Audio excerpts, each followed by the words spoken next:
Es para mí un gran honor el poder dar la bienvenida a todos los asistentes a esta mesa redonda que organizamos conjuntamente con el despacho Kepler Karst.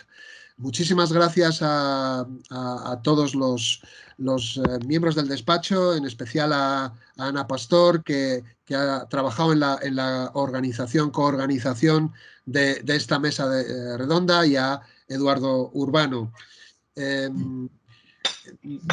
Voy a dar la palabra a Carlos Pérez del Valle, que es catedrático de Derecho Penal en la Universidad CEU San Pablo y que va a ser quien modere y lleve la dirección de la mesa redonda.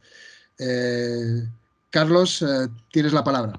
Muchísimas gracias, Jerónimo. Bueno, muchas gracias yo por mi parte también a todos los asistentes, especialmente porque si no hubiese asistentes no pintábamos nada los demás aquí. Y muchas gracias, por supuesto, al Real Instituto de Estudios Europeos, con quien yo, gracias a Dios, puedo trabajar, y a Kepler Karst por promover esta iniciativa que, a mi juicio, es extraordinariamente interesante. Yo voy a marcar, si les parece, para que los asistentes sepan cuál es el cuadro de este rato, de esta mañana de trabajo. Primero, Eduardo de Urbano. Yo ahora presentaré personalmente a los ponentes según vayan interviniendo, porque si no, haces una presentación al principio y nadie se acuerda de quién era aquel y qué es lo que había hecho cuando le toca hablar. Eduardo de Urbano primero, a quien ahora presentaré más extensamente, hará una referencia general a la situación del derecho penal económico y a la relevancia que tiene en ese marco del derecho penal económico la prueba pericial. Después, Javier Fábregas va a hablar de la prueba pericial en particular y de su desarrollo, porque él es un experto en esto y además nos puede hacer una clara exposición desde el punto de vista de la experiencia. Después, Eduardo de Porres, que como magistrado del Tribunal Supremo conoce perfectamente, y de esto nos va a hablar, la capacidad y las dificultades de la impugnación de la prueba pericial. Imagino que particularmente en la casación, aunque Eduardo conoce perfectamente todas las fases del proceso. Y luego, finalmente, intervendré yo y hablaré de la responsabilidad. Una vez que hemos visto la prueba pericial de los auditores, hablaré de la responsabilidad penal de los auditores, que es un tema que está ahora mismo, como saben también, como la prueba pericial en debate, ¿no? Como tantas otras. Así que, para comenzar, le voy a ceder la palabra a Eduardo de Urbano. Eduardo de Urbano es magistrado en excedencia, con más de 30 años de experiencia en la jurisdicción. Ha sido magistrado, entre otros destinos, en la Audiencia Provincial de Las Palmas de Gran Canaria, en la Audiencia Provincial de Madrid. Ha estado destinado en el Gabinete Técnico del Tribunal Supremo y ahora mismo es profesor acreditado de Derecho Penal, y ahora mismo es of counsel de Kepler Karst, ¿no? Y nos va a hacer, como decía, una referencia al contexto en el cual vamos a discutir sobre la prueba pericial de los auditores y la función de los auditores y la responsabilidad de los auditores. Cuando quieras, Eduardo. No, yo al menos no lo oigo. ¿Hola? ¿Se oye ahora? Ahora sí, ahora sí. Bueno, pues estaba intentando decir que encantado de estar en este acto. Es un evento académico y práctico. También queremos darle ese sentido de primer nivel. Los ponentes que ya ha anunciado Carlos Pérez del Valle, creo que así lo acreditan. Y yo pues estoy encantado de estar en este acto en el que, como siempre, en mi vida profesional me ha gustado siempre combinar lo teórico y lo práctico, porque es la forma de realmente de hacer las cosas lo mejor posible. Y quiero empezar, para que se vea la importancia, el máximo interés que tiene este tema, indicando que he recibido hace muy poquito la noticia de que el Tribunal Supremo ha ordenado repetir un juicio a 3 acusados que venían condenados en el caso Quality Food. En este caso, muy reciente, la sentencia es de la sentencia número 1022-21, de 11 de enero de 2022. En esa sentencia, el Tribunal Supremo ordena la nulidad de esa sentencia que venía de la Audiencia Provincial de Cádiz, todo esto es público, está ya publicado, evidentemente, porque no se aceptó una prueba pericial. Nada menos que por esa cuestión, porque no se admitió una prueba pericial del máximo interés en el caso, porque de esa manera se produjo una indefensión a la parte que defendía a los acusados. Era un tema de gran relieve, muy importante desde el punto de vista económico, también intervenía la abogacía del Estado, pero esto es una noticia muy reciente que indica la importancia que tiene el tema que nos reúne hoy. Y nos reúne hoy un tema que yo me gustaría calificar como el corazón del proceso penal en materia de derecho penal económico. He escrito y he dicho muchas veces en otras publicaciones que ser o no ser, el resultado de un juicio, de un proceso, depende finalmente de la prueba. Y si todas las pruebas tienen su importancia, porque en cada caso sea más importante una que otra, en materia de derecho penal económico, la prueba pericial es absolutamente esencial. Estamos en una temática, en una parte especial ya del derecho penal, que ya tienes una autonomía clara desde hace ya unos años. Hay másters, hay programas especializados sobre derecho penal económico y realmente está vinculado a una de las facetas más importantes del derecho penal moderno, que es todo el tema de tratar el mundo empresarial, también personas físicas relacionadas con la actividad económica.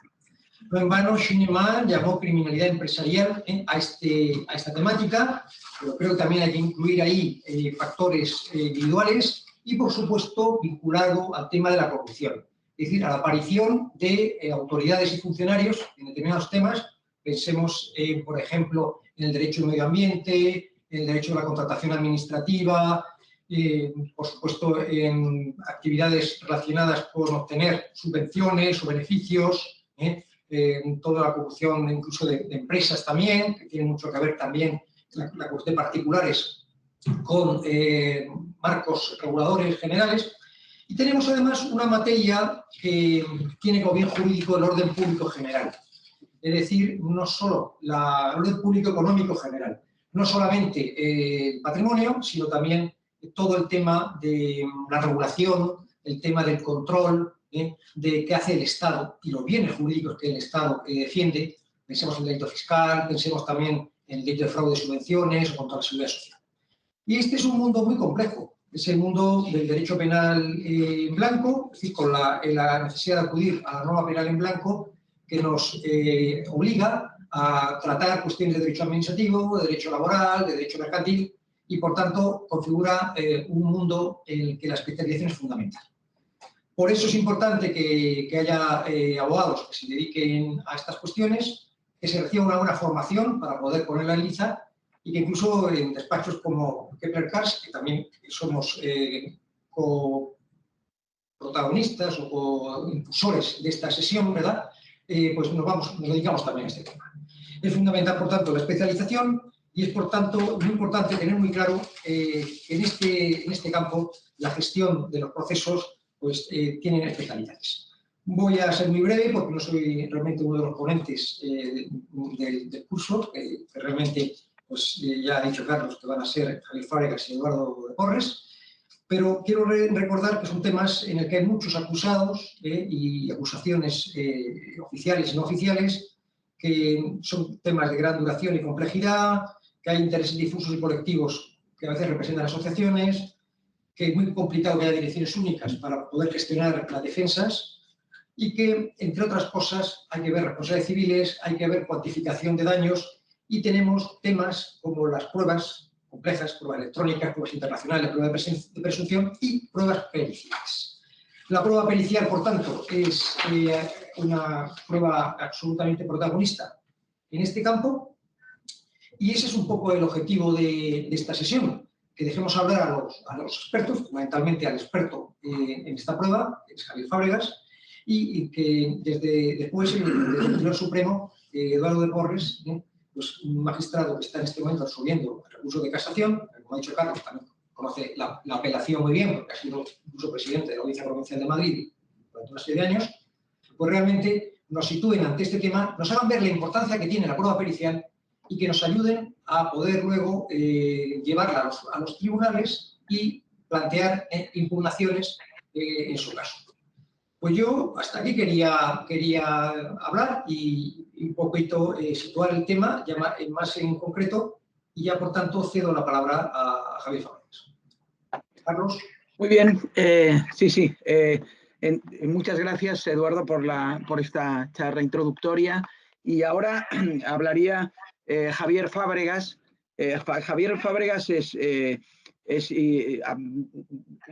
finalmente doctor en ciencias sociales, pero es tantas cosas que es ingeniero industrial, es economista, ha trabajado en muchísimas empresas muy conocidas como Uralita, Endesa, Prosegur, ha participado en muchísimos foros y es un experto en la prueba pericial y ha intervenido en muchísimos casos que tienen que ver, por cierto, con un ámbito en el que el Real Instituto de Estudios Europeos tiene una enorme experiencia y un gran prestigio, que es en el ámbito de procedimientos que tienen que ver con cuestiones de la competencia, ¿no? Pero también cuestiones también tecnológicas, vinculadas a aspectos tecnológicos, etcétera. El currículum es interminable, pero yo creo que ya con los títulos académicos he completado el panorama que superan cualquier expectativa inicial. Javier, cuando tú quieras. Muchas gracias, Carlos, y muchas gracias, Eduardo. El currículum no es más que consecuencia de las canas. Sin canas no se adquieren este tipo de extensas citas de trabajos que ha podido hacer uno a lo largo de una, evidentemente, larga vida profesional. Muchas gracias a todos por haberme invitado a participar en este debate en el que sigo pensando que soy un perito joven y que trato de aprender todos los días, porque realmente es una labor extremadamente compleja, atendiendo al rigor, atendiendo a la independencia y atendiendo a la calidad que se exige cada vez más en este tipo de aportaciones clarificadoras para ayudar al tribunal a tomar las decisiones. Me he permitido, para facilitar el seguimiento de lo que vaya diciendo, porque además también pondré algún grafiquillo y algún cuadrito, una presentación que voy a tratar de compartir, a ver si me sale la primera. ¿La veis? Ahora mismo no. No. ¿Hugo? Sí, intentaremos compartir por aquí. Ahí tienes que empezar. Ahora.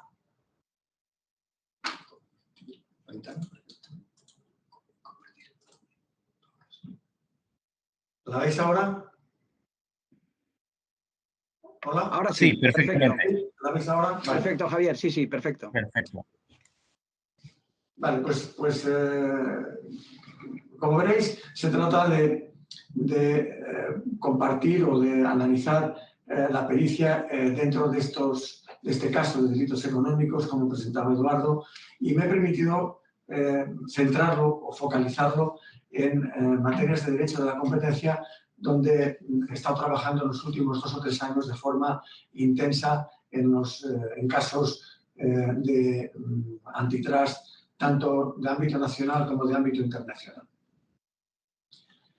El peritaje es el trabajo que hace un perito. Y el perito, según la Real Academia Española, lo define como cualquier persona entendida, experimentada, hábil o práctica en una determinada ciencia o materia. Y la propia ley de enjuiciamiento civil indica que es necesario un dictamen de peritos en los casos en que conocimientos científicos, artísticos, técnicos o prácticos sean relevantes para aclarar y valorar los hechos que son materia de litigio. El perito está obligado a ser, al menos en estas 4 cualidades. No tiene que ser absolutamente independiente, no puede tener la más mínima relación con las personas o los hechos, no tener interés en el asunto. Debe ser muy objetivo, ir directamente a los hechos. Opiniones, comentarios, subjetividades deben quedar al margen de su análisis. La imparcialidad es absolutamente, parece obvia, pero creo que hay que mencionarla. No solamente hay que decir lo que favorece, sino también aquello que pueda perjudicar, aun cuando sea, desde luego, un perito de parte. Y eso, desde luego, sería sine qua non, un perito debe ser totalmente riguroso, utilizando las técnicas de la valoración científica, los métodos habitualmente aceptados por su área de conocimiento, y no solamente por él, sino por todas aquellas personas que trabajan en esa materia. Debe convertirse, pues, en una poderosa ayuda al juez para poderle hacer entender cuál ha sido la situación, cuáles han sido los hechos y todo aquello que ha conformado el escenario en el que tiene, sobre el cual tiene que decidir sus señorías sobre este tipo de situaciones, y que son a veces muy complejas de poder evaluar, ¿no? Centrándome en las prácticas restrictivas de la competencia, que es un caso particular, pero que realmente es mucho más amplio y generalizado de lo que parece, ¿no? Desde el punto de vista económico, las prácticas colusorias se determinan a partir de un acuerdo expreso o tácito entre las empresas, generan lo que llamamos en español un cártel o un antitrust en terminología sajona, cuyo objetivo no es otro que impedir, restringir o falsear la competencia, naturalmente en beneficio propio. Es decir, se persigue un aumento de los beneficios restringiendo el marco competencial. Ese tipo de acuerdos son muy variados porque, aunque aparentemente parece que nos centramos en los precios de venta, es decir, parece que el cártel es simplemente unos cuantos se ponen de acuerdo para subir los precios. No es tanto así. Desde luego ese es uno de los más generales, uno de los más frecuentes, pero pueden ponerse de acuerdo también para establecer precios de compra, por ejemplo, para comprar a un determinado sector, un determinado producto o una determinada materia prima. Pueden ponerse de acuerdo para limitar las cantidades, limitar la producción. Esto ha sido muy frecuente, por ejemplo, en el mundo del petróleo, en los productores de petróleo. O bien pueden ponerse de acuerdo para repartir territorios, mercados, zonas geográficas o fuentes de abastecimiento. O establecer condiciones específicas de venta en el que a algunos de sus competidores o de sus propios clientes se les imponen condiciones de venta superiores a los demás, por lo tanto desiguales, generando una desventaja competitiva a estos terceros. O bien a las calidades. Pueden ponerse de acuerdo en limitar las calidades y, por ejemplo, evitando gastos o inversiones. No desarrollamos un nuevo producto o no desarrollamos una nueva tecnología, perdón, porque con esta ya nos va bien. Puede haber abusos de posición dominante o falseamiento de la libre competencia por actos desleales o conductas públicas que estamos viendo ya todos los días, lamentablemente, con excesiva frecuencia. Y todo esto está bajo el amparo de tanto de las directivas europeas como de las propias leyes nacionales. Bajo el amparo quiero decir que están contempladas como delitos en ellas. El caso de las acciones colectivas, el follow-on, parten de las resoluciones que emiten los órganos competentes en la materia, como son la propia Comisión Europea o la Comisión Nacional del Mercado de la Competencia, la CNMC, que tiene dictadas numerosísimas resoluciones en todos los ámbitos. Empieza a haber también en algunas comunidades autónomas órganos competentes directamente vinculados a esta materia y que pueden intervenir tanto por iniciativa propia o bien a instancias de algún órgano judicial o de alguna denuncia de algunos de los implicados, que, como sabéis, pueden acogerse a los casos de clemencia y, por lo tanto, están particularmente interesados en promover, cuando ya consideran que la cosa se les va de las manos, en promover una acción de estos organismos veladores de la competencia perfecta o lo más perfecta posible en el mercado. En estos casos, las resoluciones, una vez probada, deben permitir la reclamación de los damnificados a través de acciones colectivas de follow-on, es decir, una vez ha salido la resolución. Esto es particularmente importante porque de este tipo de acciones la propia ley recoge que se presumirá que existe como consecuencia de un cártel, daños y perjuicios, salvo prueba en contrario. Aquí es donde empezamos con la prueba policial per se, en la cuantificación, que no es fácil, del daño en este tipo de supuestos de delitos económicos. La estimación del daño parte de dos elementos esenciales. Uno, esenciales y aparentemente simples, como los voy a citar ahora. Simplemente determinar el escenario contrafactual. Nada menos que diseñar un escenario en el que cómo hubieran transcurrido las cosas de no haber habido acuerdo colusorio. Siempre que cito esta situación, es decir, cómo diseñar un escenario que no ha ocurrido, viene a mi memoria, y me permito mencionar a un escritor, historiador y prolífico escritor español, Fernando Díaz Plaja, conocido seguramente por todos los canosos que participamos en esta sesión de hoy, en el que se atrevió a escribir un librito en tono ciertamente humorístico, en el que diseñaba la España posguerra civil en el supuesto de que no hubiera prosperado el general Franco en su posición contra la República. Es decir, si hubiera ganado la República, ¿cómo hubieran transcurrido las cosas?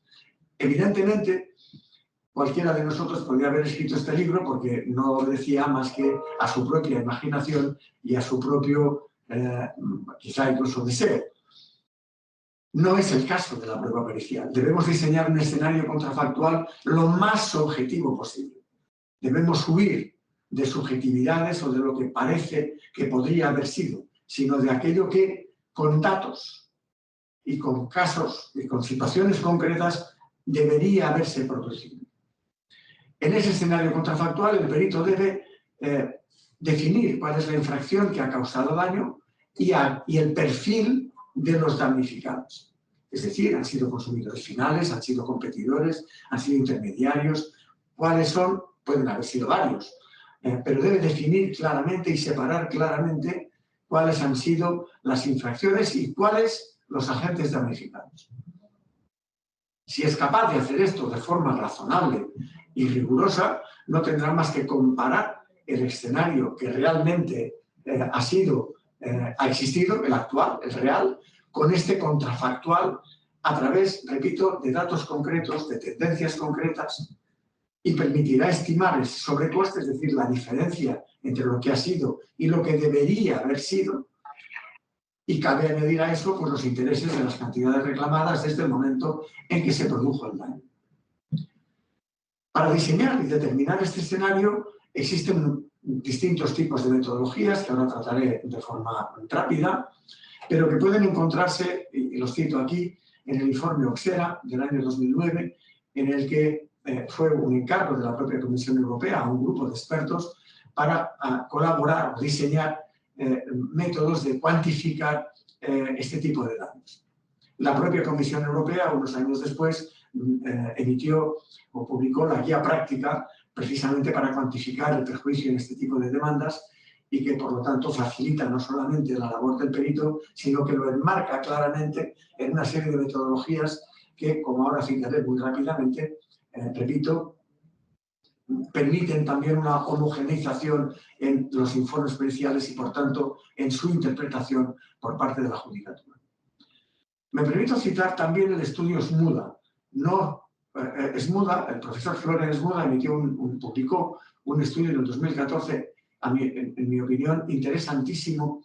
Estudió más de 600 casos de cárteles por todo el mundo y estableció los rangos de sobrecoste o de porcentajes de daños que han producido los distintos tipos de cárteles. No es, desde luego, un método de cálculo, pero sí ayuda a que cuando tú has calculado el sobrecoste o el daño, si realmente te estás moviendo en el ámbito de los distintos cárteles que se han producido en el mismo nivel y, por lo tanto, tiene sentido ese cálculo que, insisto, no es nada fácil. Los métodos que se citan tanto en el informe Oxera como en la guía práctica están basados en 3 tipos de modelos.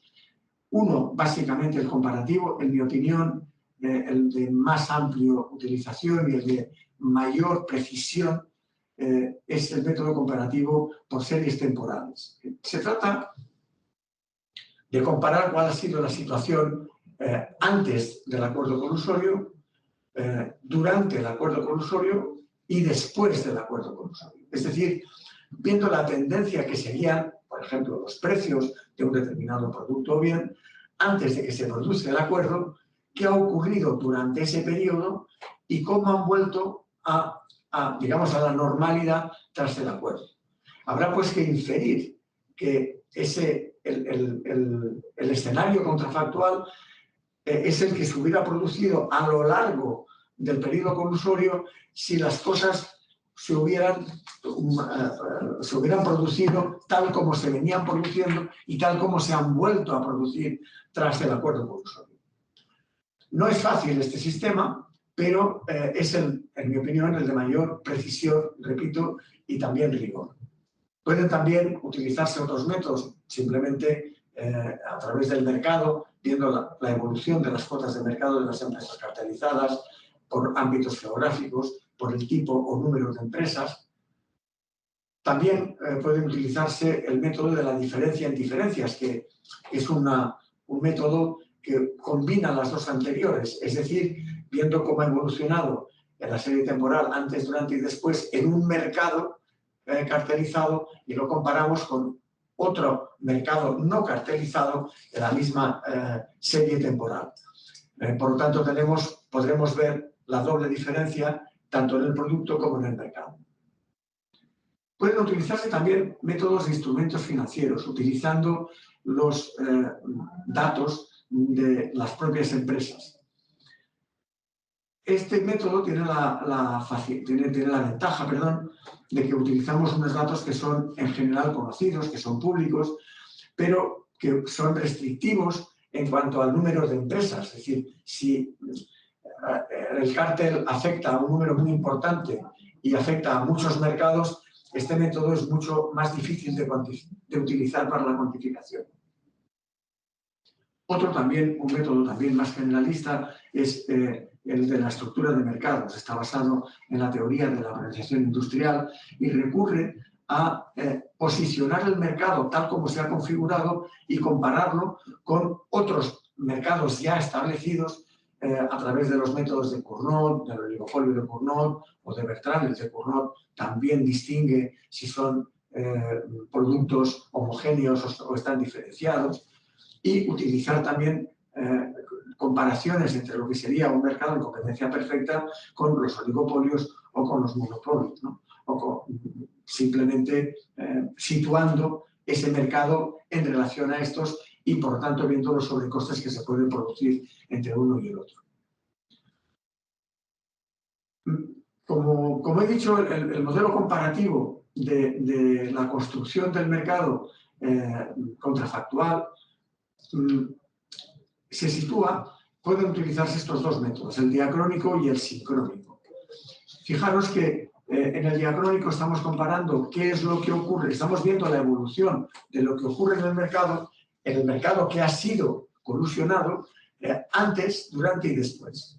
Esto nos permite llegar a estas curvas, a esta función que se muestra en el gráfico, en el que está naturalmente exagerado para que se vea bien cómo se produce el cambio en el mercado, en el periodo de la colusión, y que lo que vamos a tener que verificar es este salto entre la línea discontinua y la línea continua de la evolución de los precios.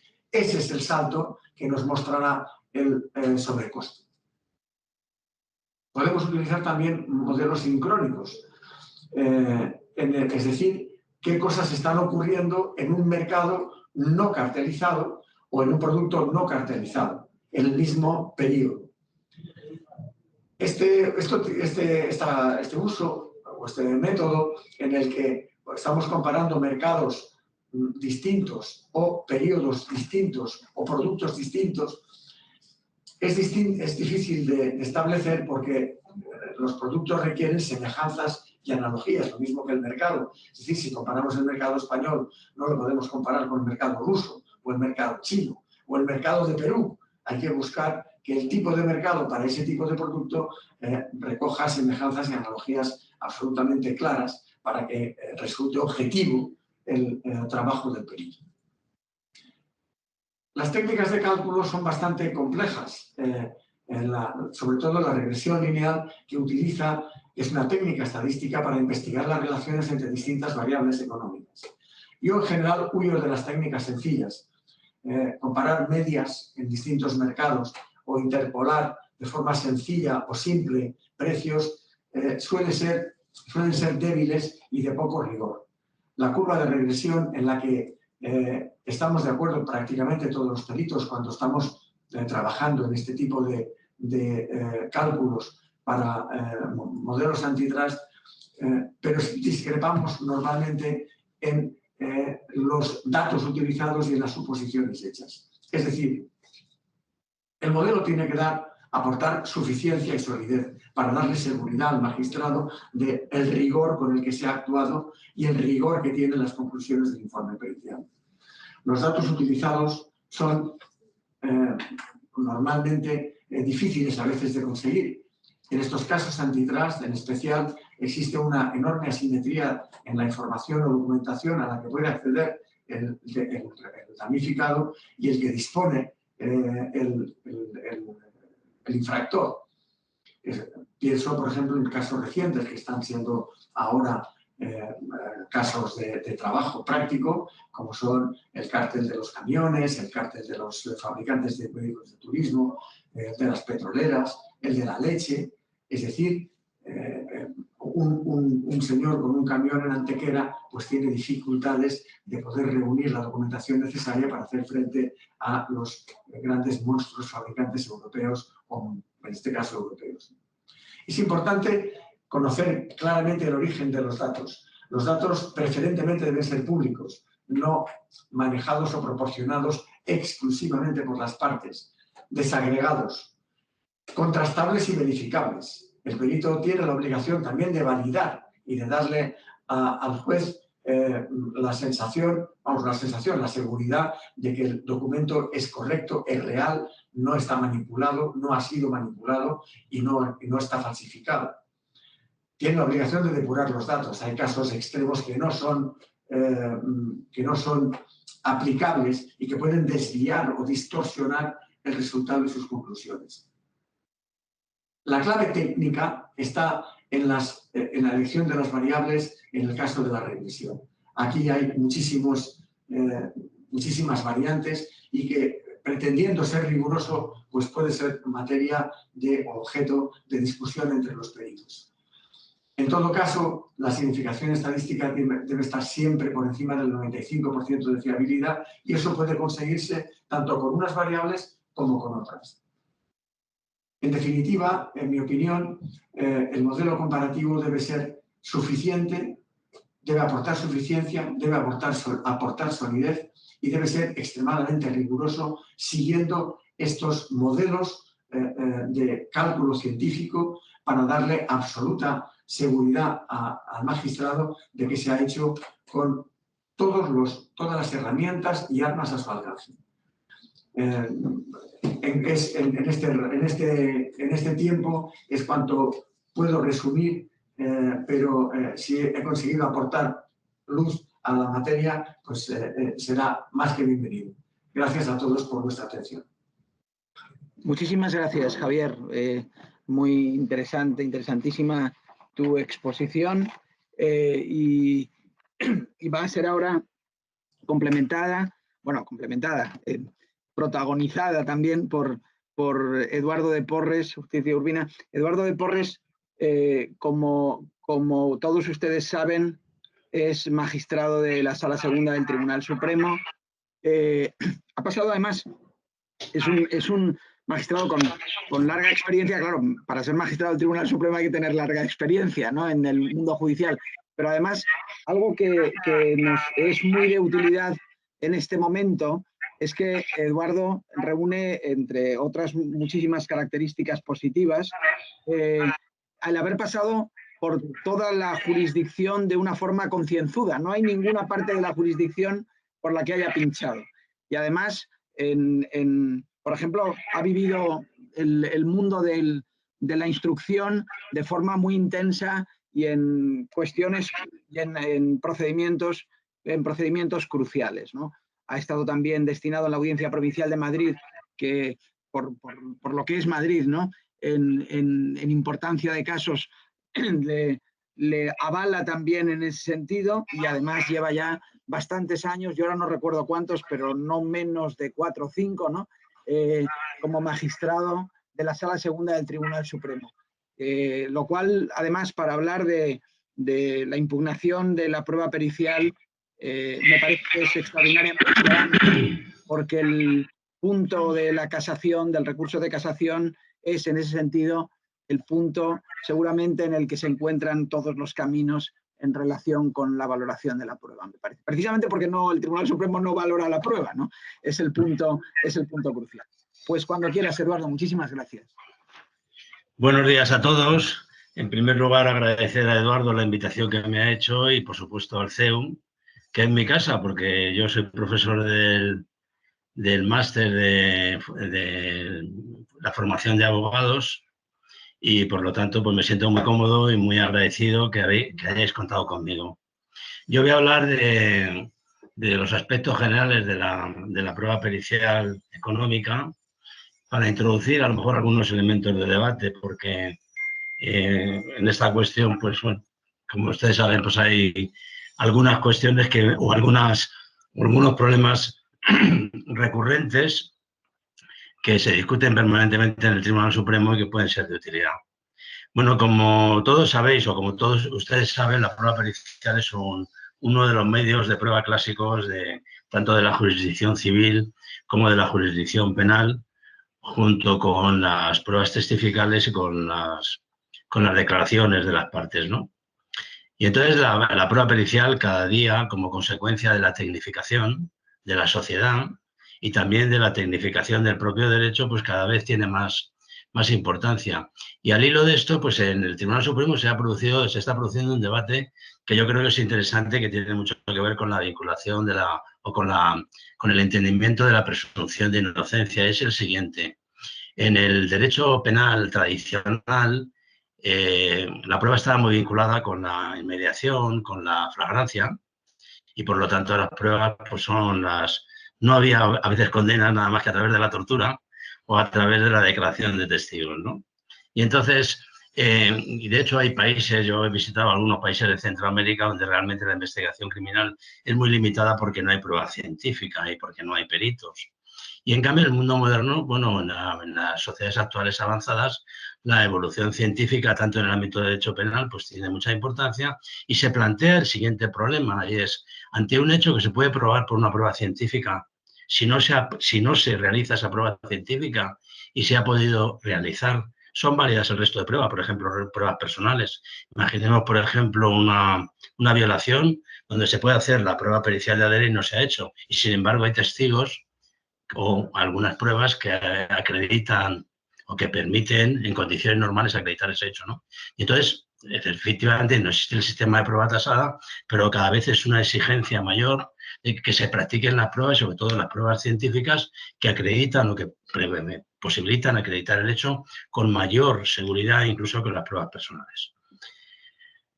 En relación con la pericial económica, cada día tiene más importancia y eso se debe a la propia importancia del derecho penal económico.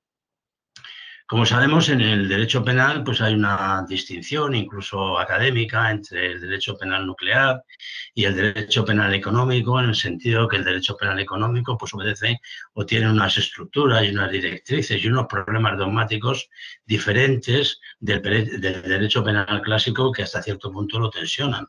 Y, por ejemplo, problemas de autoría, porque el derecho penal económico está muy vinculado a la realización de acciones delictivas en organizaciones empresariales. Se plantean problemas de autoría, por ejemplo, en relación con la intervención del hombre de atrás, que no tiene intervención en la dinámica ejecutiva, que era lo característico del derecho penal clásico, o se plantean también problemas de la existencia del daño. En muchas ocasiones en el derecho penal económico se adelantan las barreras de protección y se sancionan conductas simplemente porque son peligrosas y no tanto porque causen un daño concreto. En el derecho penal económico se incorporan elementos normativos con mucha frecuencia y tiene mucha relevancia el error de tipo, el error de prohibición. Por tanto, hay una serie de características que diferencian al derecho penal económico frente al derecho penal nuclear, que podrían englobarse en una nota, que es la complejidad. Y la complejidad en la propia estructura del delito, la propia estructura de los hechos, hace inevitable que para su demostración o para su acreditación sea muy conveniente en muchas ocasiones la prueba pericial, hasta el punto de que, de la misma forma que en médicos forenses, muchos pensamos que en los juzgados debería haber un cuerpo de economistas para auxiliar a los jueces, porque verdaderamente los delitos del sector económico cada vez son más amplios y, por otra parte, la necesidad de una pericial económica, que además es muy variada, desde tasaciones, acreditación de daño, problemas empresariales, problemas contables, financieros, presupuestarios, etcétera, pues cada vez es más necesaria. Pero bueno, en cualquier caso, estas periciales hoy por hoy pues no se hacen a través de peritos que estén incorporados de una forma rígida a la estructura judicial bueno, pero en cualquier caso, lo que sí está claro es que cada vez tienen más importancia y son más relevantes. Y una prueba de esta progresiva expansión del derecho económico e incluso de la progresiva importancia de la prueba pericial lo tenemos en la reforma más importante que se ha producido en los últimos años en el campo del derecho penal, que es el de la responsabilidad de las personas jurídicas. Las personas jurídicas pueden ser responsables penales en determinados delitos, pero quedan exentas de responsabilidad criminal también en función de una serie de hechos o de datos fácticos que son complejísimos y que generalmente, o en el caso de que se planteen, tienen que ser desentrañados o por lo menos presentados y valorados, no valorados, sino por lo menos acreditados o presentados por los peritos. Me estoy refiriendo a los compliance, a los programas de cumplimiento. Para que haya excepción de responsabilidad criminal se requiere, por un lado, que la empresa tenga un sistema de gestión o un modelo de organización y gestión que incluya un programa de prevención de riesgos. Y ese programa de prevención de riesgos supone el análisis y además se tiene que analizar si el programa es abstractamente eficaz, por más que en el caso concreto no haya funcionado, y se precisa también de acreditar o justificar o poner de manifiesto si el sistema de control, además de ser potencialmente efectivo, ha funcionado y el delito se ha cometido a pesar de la existencia de un sistema de control efectivo. Y eso requiere acreditar la existencia de canales de información o denuncias en la propia empresa, que los responsables de prevención tengan medios y autonomía presupuestaria y autonomía también de gestión para llevar a cabo su función, que haya un sistema de sanciones en análisis de cómo ha funcionado ese sistema de sanciones y también los sistemas de verificación periódica del sistema de prevención de riesgos. Es decir, en una cuestión tan importante o de tanta relevancia como la responsabilidad de las personas jurídicas, el análisis o la exención o la culpabilidad de las personas jurídicas depende en buena medida de un informe pericial. Y un informe pericial complejísimo, hasta tal punto que, bueno, es muy sencillo acreditar este dato cuando la empresa no tiene programas de prevención, pero cuando lo tiene, a partir de ahí, pues claro, la importancia del perito es determinante y la complejidad del propio informe pericial también lo es, hasta el punto de que cuando se ha analizado el tema de la responsabilidad de las personas jurídicas, se decía que estaba muy vinculado, surge en el derecho anglosajón, y que estaba muy vinculado al principio de oportunidad, precisamente por la complejidad de la investigación. ¿Tiene sentido que se exija responsabilidad a las personas jurídicas o que al final se lleve una sanción económica de relativa importancia respecto de cualquier empresa que haya podido cometer alguno de los delitos, si verdaderamente no es importante, cuando el esfuerzo probatorio que hay que realizar es un esfuerzo ingente? Bueno, pues también esto es un elemento de de reflexión sobre el problema de la prueba pericial. Y luego, en relación con la valoración de la prueba pericial, como ustedes saben, la regla de valoración de la prueba pericial es exactamente el mismo que el resto de pruebas. Es decir, se rige por el principio de valoración conjunta y valoración libre por parte del tribunal y está sujeto a las reglas de la sana crítica. ¿Qué significa esto? Bueno, que el juez valora la prueba pericial de la misma forma que valora el resto de pruebas. Y por lo tanto es libre de tenerla en consideración o de no tenerla en consideración. Esto plantea pues, una contradicción, vamos a decir, interminis o intrínseca de la prueba pericial en los siguientes términos. El juez pide o el juez se vale de una prueba pericial cuando carece de los conocimientos técnicos precisos, pero no está vinculado por el dictamen del perito. Hasta cierto punto es un contrasentido, ¿no? Sobre todo, y también es un contrasentido desde el punto de vista epistemológico, cómo el juez puede desechar una prueba pericial que tiene su fundamento en conocimientos técnicos cuando él no tiene esos conocimientos técnicos. Está capacitado para cuestionar una prueba pericial. Bueno, cuando esto se plantea, es decir, el principio de libre valoración de la prueba tiene sentido, porque esa es la función primigenia del juez, porque las pruebas, por un lado, son de distinta naturaleza y, por tanto, puede haber una prueba pericial, puede contradecir una prueba testifical, se pueden presentar periciales contradictorias y luego el juez también es posible que pueda valorar una prueba pericial o desestimarla o rechazarla, bien porque no le merezca confianza el perito o bien porque entienda que el método seguido por el perito o las conclusiones del peritaje no son razonables. Estos últimos análisis, sobre todo el de las conclusiones, pues claro, está en cierta medida en contradicción con el conocimiento que el juez tenga de la técnica en la que se basa el informe pericial. Pero lo cierto es que, bueno, la prueba pericial es una prueba más que se incorpora al acervo probatorio y, por lo tanto, el juez es perfectamente libre de valorarla o no. ¿Cuál es la clave por parte de la valoración del juez? Bueno, pues la clave fundamentalmente es la motivación. El juez es libre de valorar la prueba en uno u otro sentido, pero viene obligado a justificar el criterio valorativo de una forma razonable, hasta el punto de que si no lo hace, lógicamente estaría vulnerando el principio de presunción de inocencia y daría lugar a la revocación de la sentencia o simplemente a un pronunciamiento diferente en la medida en que el juez no ha hecho una valoración correcta de la prueba. Desde el punto de vista práctico, por lo menos por la experiencia que yo he tenido como juez de instrucción, el desarrollo de la prueba pericial plantea un primer problema, que es la determinación del objeto de la prueba, que suele dar lugar a muchísimos problemas. A veces, y además esto tiene también mucho que ver con el desarrollo de la investigación y el momento de la investigación, se solicita una prueba pericial muchas veces sin saber exactamente qué es lo que estamos buscando y qué es lo que queremos. En la medida en que la prueba pericial se constituye en un elemento más de la investigación. Y entonces es muy importante, como debería, como buena práctica por parte del juzgado, cuando se acuerda una prueba pericial, sobre todo compleja, no estamos hablando de simplemente una prueba pericial para hacer una valoración o lo que sea, en una valoración concreta, bueno, se debería trasladado a las partes para que las partes concreten el objeto de la prueba, incluso, por supuesto, si las partes quieren intervenir en la prueba y proceder al nombramiento de un perito o lo que sea. Pero es muy importante la determinación del objeto de la pericia, porque en muchas ocasiones nos encontramos con que luego, en el acto de la rendición del informe, se le pregunta al perito por cuestiones sobre las que no se ha pronunciado.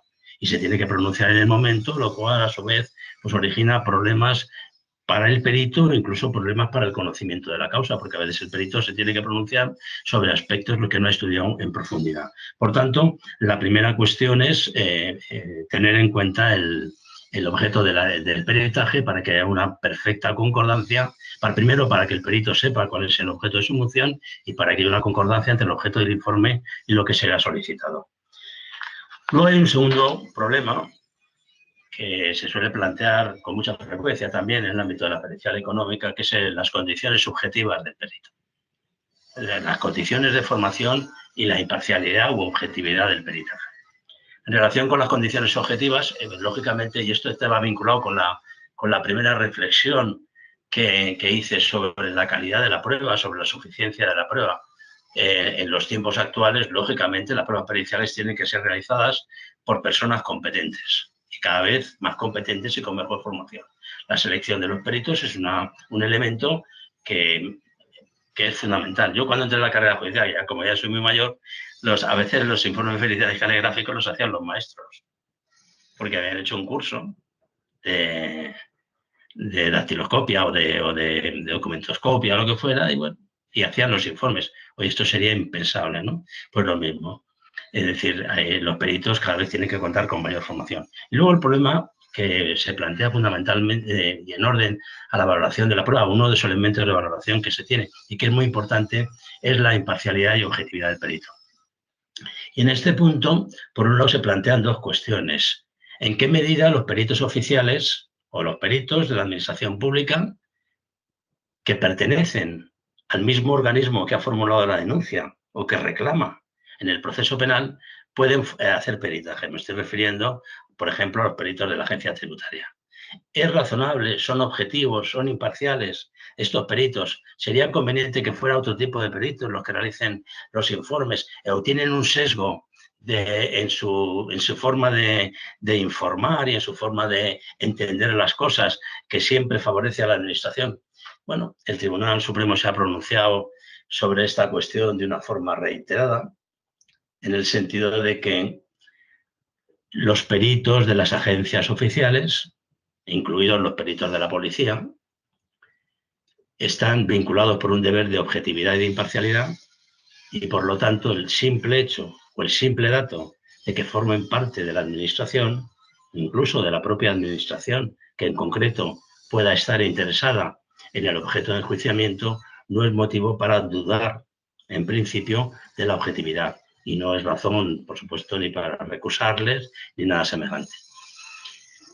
Esto, como ustedes saben, en la práctica ha dado lugar a muchos problemas porque muchos abogados se quejan de la parcialidad de este tipo de peritajes, pero lo cierto es que la doctrina del Tribunal Supremo es constante sobre la cuestión y tiene además un cierto fundamento en la propia actuación de la policía. Lo digo porque la policía, en principio, las fuerzas del orden están interesadas en la persecución de los delitos, investigan, buscan al responsable y tienen toda una serie de gabinetes de policía científica que realizan informes, habitualmente sobre las cuestiones sin que por ello se tenga que presuponer que el interés de la policía o de los gabinetes técnicos de la policía sea condenar al sujeto, buscar pruebas que no tengan solidez o incluso hacer informes desviados para conseguir la culpabilidad. Esto mismo se podría predicar pues, de los peritos económicos o de las agencias económicas de la administración que intervienen en el proceso.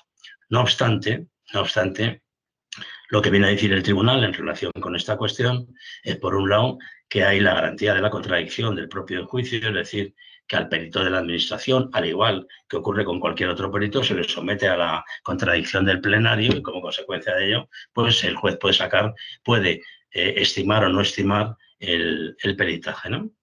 Y luego, por otra parte, cabe la posibilidad, y la propia ley de enjuiciamiento criminal así lo establece, de que en el caso de que se practique una pericial, o bien se pueda presentar una pericial contradictoria, o incluso en el caso de que la pericial se realice sobre el material documental que obre en autos o lo que sea, que intervenga un segundo perito nombrado por las defensas o lo que sea, para que la información al final que se aporte al acto del juicio sea lo más fiable posible. Esas son las dos garantías. Por lo tanto, en principio, no hay problema desde el punto de vista legal para que intervengan peritos de la administración o peritos que tengan una cierta vinculación con la parte, de la misma manera que no hay ningún problema para que la parte proponga sus propios peritos. Y esto nos lleva también a otra cuestión en sentido inverso que es muy importante, que en ocasiones se utiliza y que yo creo que no se debería utilizar. Y es el descartar un determinado peritaje simplemente porque es un peritaje de parte. o porque no es un perito oficial, es decir, la situación contraria. Creo que es un argumento absolutamente irrazonable, porque de la misma forma que no se puede predicar la falta de parcialidad o la falta de imparcialidad de un perito oficial, tampoco se puede predicar de un perito de parte. No hay ninguna razón para ella. Podemos tener las sospechas que podamos tener, pero en principio a mí me parece que no es un argumento razonable descartar un peritaje simplemente porque haya sido nombrado por la parte, porque lo pague la parte. Porque, como se ha dicho en la primera intervención, en la magnífica intervención que me ha precedido, el perito está obligado por un deber de lealtad y de objetividad con el tribunal, no con la parte, con independencia de quien le pague. Y por lo tanto, si falta la verdad, además de incurrir en delito, pues bueno, incumple sus obligaciones profesionales. Y yo creo que es muy importante desde el punto de vista práctico, porque al final las cosas funcionan o no funcionan en función de cómo en la práctica se vayan desarrollando. Los peritos tienen, a mi juicio, que esto hay que tenerlo esto muy claro. Da igual quién les pague. Si las cosas no favorecen a la parte que lo ha propuesto, pues que no le nombren. Pero pretender que un perito, que un profesional llegue a un juzgado a hacer un papelón y a decir lo que no es, o a decir medias verdades, o a tratar de engañar o desinformar al tribunal, me parece que no es la práctica, en la medida en que los peritos que intervengan habitualmente en los juzgados sean muy conscientes, que yo creo que lo son, sean muy conscientes del papel que desempeñan, pues cada vez este tipo de pruebas pues tendrá una mayor solidez y no habrá ningún tipo de, digamos, de reserva mental en relación con la intervención de estos profesionales. Yo creo que todos tenemos un deber de lealtad hacia la justicia y los peritos, por supuesto, que también. Luego, en relación con cómo se valora la prueba pericial, bueno, pues creo que fundamentalmente al margen de las condiciones competenciales del perito y luego también del análisis de la imparcialidad, porque también es verdad que podrían darse circunstancias que permitan dudar de esa imparcialidad, pero circunstancias acreditadas, no meras sospechas. Luego tenemos pues dos elementos fundamentales. En primer lugar, el análisis del método que utiliza el perito y luego la razonabilidad de las conclusiones. En la medida en que el juez tiene que justificar por qué no admite un peritaje o por qué cree que un peritaje es más sólido que otro, y yo reconozco que a veces la dificultad es extrema. Yo recuerdo, siempre pongo el ejemplo cuando hablo de esto, de un accidente de tráfico que tuve precisamente donde vivo, con un resultado horroroso, la muerte de 2 padres que dejaron huérfanos a 3 niños. Y entonces el problema era saber quién de los dos iba por la vía preferente, quién no había respetado la preferencia de paso. Y un perito decía que se había producido una cosa rara, rarísima, que es el efecto aguja, de forma tal que una vez después del golpe y tal, bueno, el coche aparecía donde teóricamente o aparentemente por una dirección distinta a la que circulaban. Y luego me presentaron un informe de un catedrático de física que, en función de una serie de coordenadas matemáticas, determinaba pues, cuál era la trayectoria del vehículo. Como podéis comprender, yo de física, vamos, sé casi las 4 reglas elementales y poco más. Soy un absoluto analfabeto en materia científica, ¿no? Bueno, tuvimos que buscar otra solución, acudir a otras pruebas, pero porque yo no era capaz de decir si el informe era correcto o no. Tan sencillo como eso, porque a veces que ocurre esto, ¿no? Error del perito, porque el perito tiene que hacer, y esto es muy importante, también un esfuerzo en su forma de comunicación para que se le entienda. Pero bueno, en primer lugar hay que tener en cuenta la razonabilidad del método y luego, por otra parte, la solidez de las conclusiones. Y la única forma o los criterios a partir de los cuales se consigue esto son, por un lado, que el abogado que de la parte contraria, incluso de la propia parte, se asesore con otros peritos para saber exactamente cuál es el estado de la ciencia y cuál es el criterio que debe seguirse desde un punto de vista metodológico para realizar un determinado informe pericial en cualquier materia, y luego en relación con las conclusiones exactamente lo mismo, determinar, incluso asesorándose como sea, para llegar a ese tipo de información. Y luego, en el caso del juez, lógicamente la ley articula, por un lado, el principio de contradicción entendido como las preguntas que formulan los abogados, que auxilian al juez para que llegue a la conclusión, y luego también la de la práctica de la prueba de forma conjunta.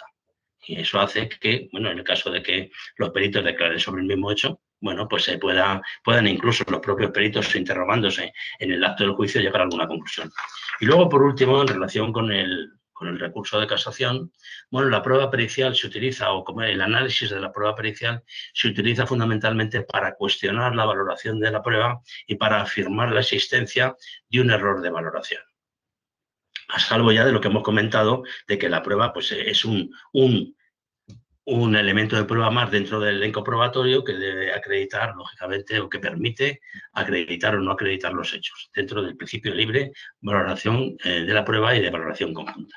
Bueno, pues en el caso del error de valoración de la prueba hay un motivo de casación específico, que es el artículo 849.2, que permite cuestionar el relato de hechos probados por error, en el caso de que haya documentos que lo acrediten por sí mismos, sin referencia a ningún otro elemento de prueba y por su propio contenido. Y cita, y en concreto el Tribunal Supremo ha incluido dentro de este catálogo de documentos los informes periciales.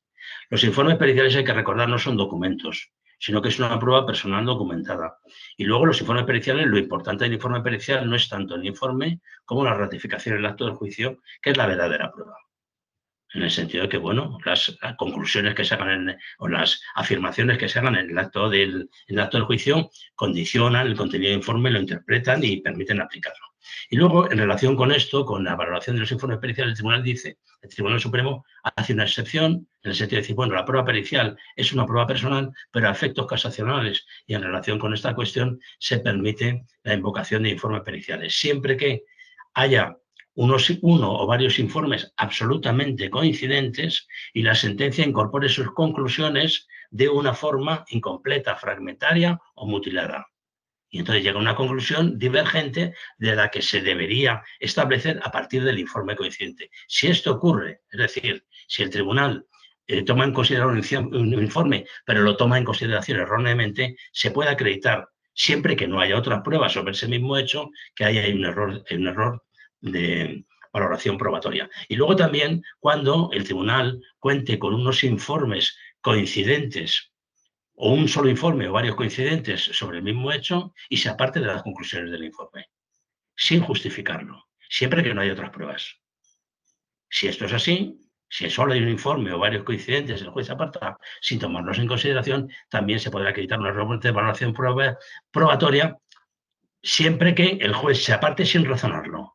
Si lo razona, no hay problema, o perdón, el problema se plantearía desde otra perspectiva, desde la razonabilidad de la inferencia. Pero si desde luego no toma en consideración el informe de una forma absoluta, ahí habrá un déficit de racionalidad y un déficit de motivación que justificará la revocación de la sentencia. Bueno, pues yo simplemente quería hacer estas referencias un poco para introducir algunos elementos de debate sobre la valoración probatoria y sin más, pues doy por concluida mi intervención y me someto a las preguntas o al debate que haya ahora a continuación. Y muchísimas gracias por vuestra atención.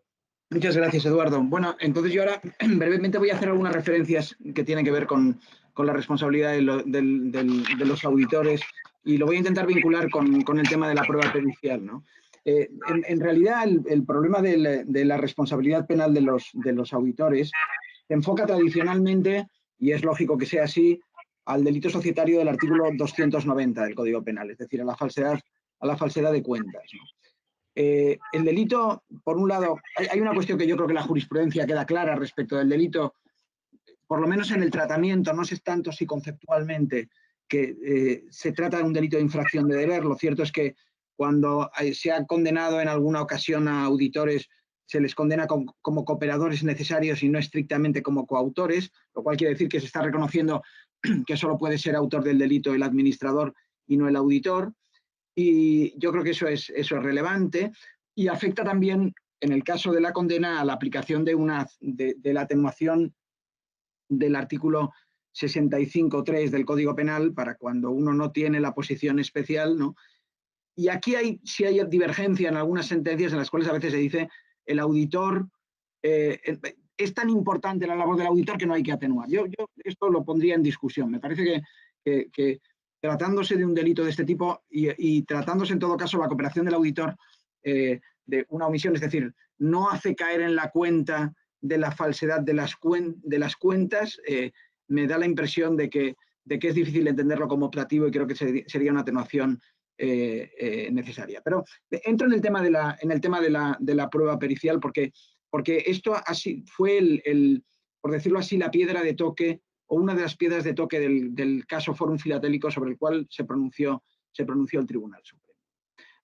Había una discusión porque los compromisos de recompra de los sellos, ¿no? Si conocen un poco el caso, no hay tiempo ahora de introducirlo, pero los compromisos de recompra no se habían incluido en el pasivo de las cuentas. ¿Por qué? Porque se entendía que se trataba de una actividad mercantil y no financiera. Esto no tenía solo el efecto desde el punto de vista del concepto contable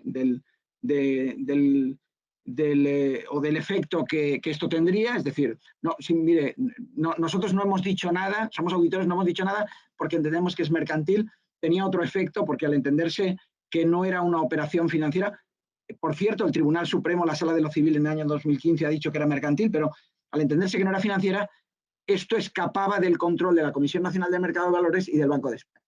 Y esto también es un dato relevante. Cuestión que, por ejemplo, no se plantea en el caso Pescanova, donde todavía no hay sentencia del Tribunal Supremo. Bien, esta sería una cuestión. ¿Qué es lo que dice el Tribunal Supremo respecto de esa discusión, ¿no? De si se trataba del concepto contable, ¿no? Y aquí hay una discusión, por decirlo así, de peritos, por decirlo de algún modo. El acusado, que es un perito, es un auditor y sabe de esto, y otro perito que dice no, tiene que ser financiero, ¿no? Por decirlo así. Y el Tribunal Supremo dice, esto no importa, esto es relevante, porque no entra en la cuestión del deber formal de incluir en el pasivo, sino lo que está diciendo es, el auditor en todo caso tenía la obligación de comprobar que las cuentas reflejaban la auténtica situación económica de la empresa. Y por tanto, si las cuentas no reflejaban esa auténtica situación económica de la empresa, entonces el auditor tendría que haber hecho alguna referencia, sea porque está en el pasivo, sea porque tiene que hacer una observación en su informe, pero tiene que advertirlo. Bueno, este era el criterio del Tribunal Supremo, cuestión que dejo abierta, pero que me parece importante. A partir de ahí, hay un reto renovado, yo creo que tiene que ver con el tema, casi todas las defensas de auditores en los casos en que se ha imputado al auditor tienen que ver con la falta de conocimiento y por lo tanto se basa en que el cliente, por decirlo así, la empresa a la cual auditaban, ha engañado al auditor, de tal manera, en estos casos, por ejemplo, es relevante que en el caso de empresas financieras, que ese mismo error no haya sido detectado por el Banco de España o por la Comisión Nacional del Mercado de Valores, me parece a mí. Y esto por un lado, pero luego además hay un nuevo reto que se ha planteado en el caso Pescanova en la sentencia de la Audiencia Nacional. Y es que se condena también, al ser una empresa financiera, al existir operaciones financieras, porque Pescanova no lo era, se condena también por el artículo 282 bis, es decir, financiera no, porque cotizaba en bolsa. Decía, los que, como administradores de hecho de derecho de una sociedad emisora de valores negociados en los mercados de valores, falsearan la información económico-financiera. Y entonces, al imputarles este nuevo delito, la cuestión se vuelve a abrir. Efectivamente, vuelve a ser un delito que está reservado a los administradores, por lo tanto, el auditor es cooperador necesario. Esto parecería, suponiendo que tuviese conocimiento y que hubiese incurrido en el comportamiento delictivo, esto parecería claro y por lo tanto, pero aquí, como les decía antes, es importante la intervención en el mercado de valores, porque aquí el control de la Comisión Nacional del Mercado de Valores es relevante, claro. Es decir, que si se ha escapado a un control de la Comisión Nacional del Mercado de Valores, sería posible, no digo que sea necesario, porque el auditor tiene otros deberes, pero sería posible que el engaño fuese tan relevante como para que no pudiera detectarlo el propio auditor. Y por tanto, si el auditor no lo ha detectado, no hay conocimiento, no hay dolo, por lo tanto no hay delito. Y por último, estaría la cuestión de la posibilidad que también se plantea en el caso Pescanova de imputar, porque claro, el artículo 282 bis, al estar entre los delitos contra el mercado y los consumidores, permite también por el artículo 288 la imputación a las personas jurídicas. Y entonces esto plantea un nuevo problema y es, a la empresa o a la consultora, a la empresa auditora, se le puede imputar el delito. Y claro, en principio sí, pero aquí se plantean desde mi punto de vista dos cuestiones, ¿no? Por mucho que se predique que hay una responsabilidad penal de personas jurídicas independiente de la responsabilidad penal de las personas físicas, yo en principio creo que esto, desde un punto de vista teórico, creo que no es posible, pero en este caso práctico me parece que es imposible. Es imposible que si el auditor no tiene el auditor concreto que ha hecho la auditoría de la empresa, no tiene conocimiento de las operaciones que implican la falsedad de cuentas, es imposible que la empresa pueda responder. Por lo tanto, no puede haber responsabilidad independiente, me parece. Si no se condena al auditor, no se puede condenar a la empresa, salvo que el auditor se hubiese muerto o fuese inimputable, claro. Pero si no se condena al auditor, es imposible que se condene a la empresa auditora. Esto por un lado. Y segundo, hay un problema también, y es que esto vuelve a ser un delito especial. Y entonces, ¿hay alguna previsión de que se pueda condenar? Porque sí que está claro que el artículo 31 bis permite condenar a la persona jurídica como autor. Pero hemos dicho, el auditor aquí puede ser condenado solo como cooperador necesario. ¿Hay alguna posibilidad de condenar a una persona jurídica como cooperador necesario? Es decir, esto entra dentro de un cauce racional del desarrollo de las figuras de la participación. A mí me da la impresión de que. Bueno, en fin, esto eran unas reflexiones muy breves sobre la responsabilidad penal de los auditores y, en su caso, con cierta relación con la prueba pericial contable. Bueno, en este caso, una prueba pericial más general sobre la auditoría. Entonces, vamos a ver si en el chat aparece alguna pregunta.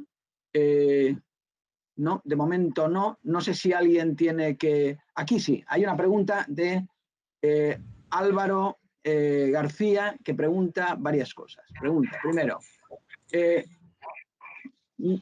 dice, en mi experiencia en materia de delito fiscal y por lo que he visto en la jurisprudencia, en la gran mayoría de los casos, los tribunales dan mayor credibilidad a los peritos de la agencia tributaria precisamente por su condición de funcionarios públicos que a los peritos de parte.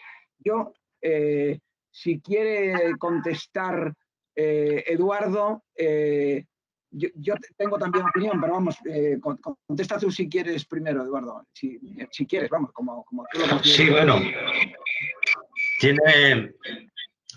Tiene razón el que ha intervenido en el chat, pero yo creo que es una inercia que se tiene. Claro, depende de cada caso, depende si hay otros peritos, depende cómo se hayan pronunciado el resto de peritos, la solvencia o no de los informes que presenten. Pero yo he referido a esta cuestión porque me parece que poco a poco, porque a veces las cosas se van, las inercias se van cambiando poco a poco, tenemos que cambiar un poco el chip o los criterios de valoración de la prueba pericial. Yo creo que cada día es menos frecuente que una prueba pericial se estime o se desestime simplemente por la condición del perito, o porque sea un perito de parte o no. Pero yo sé que hay muchas sentencias donde todavía esto se está haciendo, ¿no? Y entonces yo creo que, bueno, poco a poco la inercia se tiene que ir cambiando y por eso hacía mucha referencia a la importancia que en la práctica tiene que los informes que se vayan presentando de naturaleza económica pues cada vez sean más solventes y, bueno, más objetivos y no teñidos de ningún tipo de parcialidad. Y luego, en relación con los peritos de la agencia tributaria, pues efectivamente no se puede desconocer, como pasa también con los informes médico-forenses, suelen tener un peso muy importante en la resolución de los procedimientos, pero depende de cada las circunstancias. Yo he tenido algún caso, algún perito de la agencia tributaria que casi le abro unas diligencias previas. No, y lo digo como una anécdota. Llevé un tema de un delito fiscal y entonces la parte de la defensa consideraba que la cuota tributaria debería realizarse de acuerdo con unos parámetros diferentes a los que había establecido el perito en la unidad esta de la agencia tributaria que tiene para colaboración con los juzgados. Entonces llamé al perito y le dije, mira, tienes que hacer un informe tomando en consideración pues, los planteamientos de la defensa. Me dice, no, es que esos planteamientos no son correctos. Digo, no, yo no te estoy diciendo si son correctos o no. Te estoy diciendo que tienes que hacer el informe de acuerdo con lo que yo te estoy diciendo. te guste o no te guste. No, no, es que no puedo hacer un informe así. Digo, pero bueno, esto, digo, ¿quieres que te abra unas diligencias previas?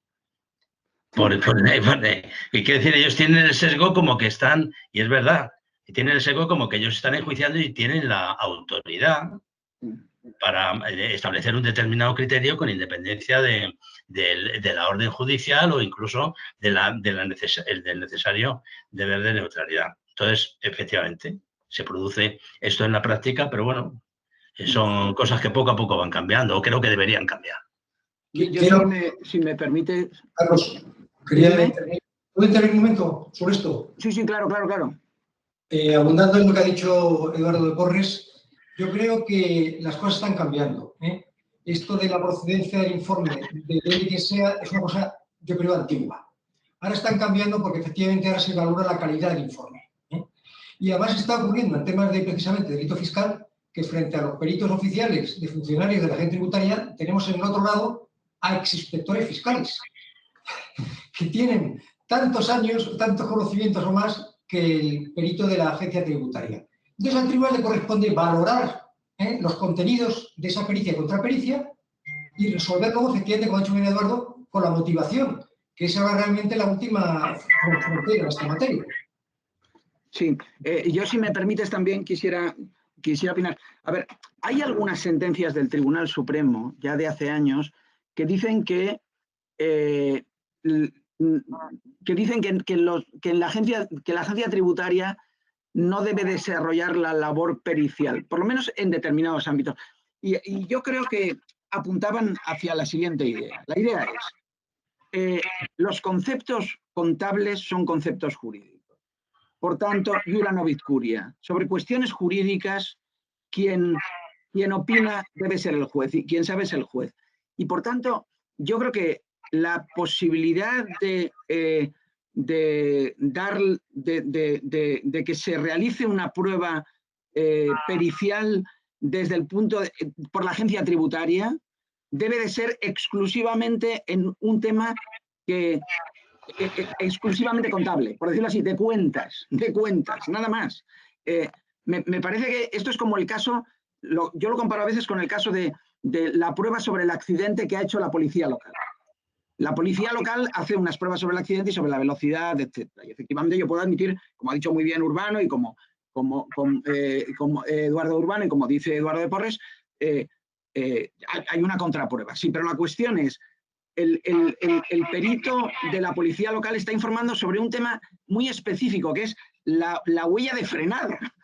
No me está haciendo una calificación general del accidente. Y el problema de los peritos de la agencia tributaria es que en realidad, si son los que han participado, y esto además si son los que han participado en el expediente, ya no quiero contar, claro, si son los que han participado en el expediente, estos tienen el papel, desde mi punto de vista, como la policía judicial que detiene. Lo que hacen es un atestado. Intento ser no demasiado radical, pero me sale radical, ¿eh? Sí, Eduardo. Yo quería comentar una cosa, y es que otro de los problemas de las periciales económicas, y especialmente pericial contable, pericial financiera o presupuestaria, es que a veces no es fácil deslindar lo fáctico de lo jurídico. Por ejemplo, en el caso que os he comentado de la agencia tributaria había determinado la cuota tributaria de acuerdo con los criterios de la denuncia, y la defensa dijo, no, los criterios de determinación de la cuota tributaria, que son jurídicos, no son correctos. Y yo entiendo, y además solicito la prueba pericial, para que cuando vayamos a juicio, si mis criterios son los correctos, la cuota tributaria sea inferior a 120.000 euros y los hechos no sean constitutivos de delito. Y claro, yo dije, pues, tienes toda la razón, que se discuta en el acto del juicio el criterio jurídico y yo le mando al inspector de Hacienda que haga el cálculo de la cuota tributaria para determinar si ha habido un límite de defraudación delictivo o no. Y eso es así. Lo que pasa es que sí es verdad que hay otros, por ejemplo, y probablemente, que es que no me sé el nombre, el compañero que ha intervenido anteriormente, que es un perito... Javier Fabregat. Daniel, bueno, pues cuando hacen un informe pericial, por ejemplo, contable o presupuestario, ya estoy en el caso de los ERE, lo estoy trabajando, ¿no? Y es un problema también presupuestario. Y entonces, claro, se mezclan ¿Cuál es el criterio correcto de presupuestación o cuál es el criterio correcto, por ejemplo, para determinar si las cuentas han sido o no falseables? Bueno, pues realmente el perito parte de unos conceptos jurídicos que pueden no ser los correctos o que pueden ser cuestionables, ¿no? Entonces, a veces incluso se cuestiona, oiga, mire, usted no está haciendo una pericial contable, usted está haciendo una pericial jurídica porque todo lo que dice está trufado de determinados conceptos jurídicos que o son cuestionables o no los admitimos o esto es saber. Entonces, efectivamente, habría que depurar o habría que intentar en todo lo posible que la pericial se limite a los hechos. Lo que pasa que en esta materia yo creo, por la experiencia también que tengo, que a veces es muy complicado y probablemente Daniel lo pueda decir, que es muy complicado discernir o discriminar lo fáctico de lo jurídico en algunas cuestiones, porque se mezclan. Sí. Lo que pasa es que, perdona, Álvaro añadía una cosa en la pregunta. Dice, ¿y si los peritos de la EAT perciben una variable de su salario? Creo que es una diferencia importante respecto de la policía. Claro, efectivamente, de los expedientes en los que ellos intervienen, hay una variable de salario de los funcionarios de la administración de la administración tributaria que depende también de resultados, claro, y esto efectivamente... Hombre, lo que pasa es que yo creo, por lo que entiendo del funcionamiento de la agencia tributaria, el perito o el inspector de Hacienda que ha realizado el informe que justifica la denuncia y la iniciación del procedimiento comparece como testigo, no como perito. Bueno, luego, claro. Y luego, en el caso de que haya necesidad de formular una pericial porque haya elementos controvertidos o datos fácticos que se estén discutiendo en el caso, bueno, ya normalmente hay una unidad ajena al propio inspector, que es la unidad esta de coordinación de la agencia tributaria, que es la que hace los informes, con independencia de cuál sea el inspector concreto. En el caso del inspector concreto puede dar opiniones jurídicas sobre cuáles son los criterios de tributación que corresponda, pero tienes tu razón. Ahí el que lo tiene que determinar es el juez, no el responsable de la agencia tributaria. Le puede dar la información que sea, pero el que tiene que hacer el análisis jurídico de cuál es el criterio correcto de tributación es el juez. Sí, lo que yo no sé es si esa unidad, que es lo que sugiere Álvaro, no sé si esa unidad percibe variables de su salario por la recaudación, claro, eso no tengo ni idea. No creo, a mí me da la impresión de que no es una unidad que es que se limitan a hacer peritajes para los juzgados, que por cierto, yo no sé si ahora funcionará un poquito mejor, funcionaba verdaderamente mal, porque tenían que hacer un montón de peritajes, se tardaban un montón, y me parece que funciona así. Ahora, ya los peritajes, vamos a decir, las declaraciones testificales de los inspectores que han intervenido en el concreto expediente que da lugar a la incoación de denuncia por delito fiscal, realmente no deberían intervenir como peritos. Eso también sí, eso sí lo tengo claro. Sí, eso el Tribunal Supremo lleva mucho tiempo diciendo. Muy bien, no sé si hay más preguntas.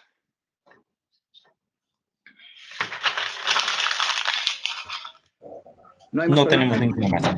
Bueno, pues como no tenemos más preguntas y estamos a 13:58, la hora prevista para acabar eran las 14 horas, pues si os parece, despido la sesión.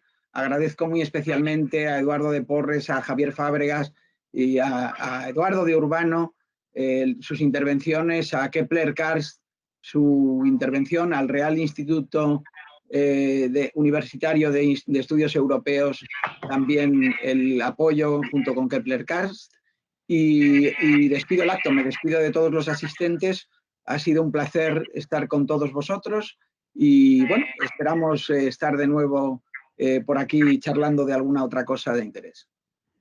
Muchísimas gracias a todos y me despido también. Un abrazo a todos y gracias. Muchísimas gracias.